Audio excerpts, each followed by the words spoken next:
Gandang umaga mga ka-agril. Ito ay isa doon sa nabili ko noong February 14.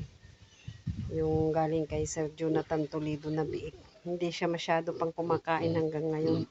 Kaya ang ginagawa ko, pag nagpapakain ako, ayan po yung pakain niya. Binibigyan ko siya ng isang itlog. Yun muna ang ipinakakain ko sa kanya bago makakain siya ng feeds. Mik, mik, mik, mik, mik, mik. Ayan po.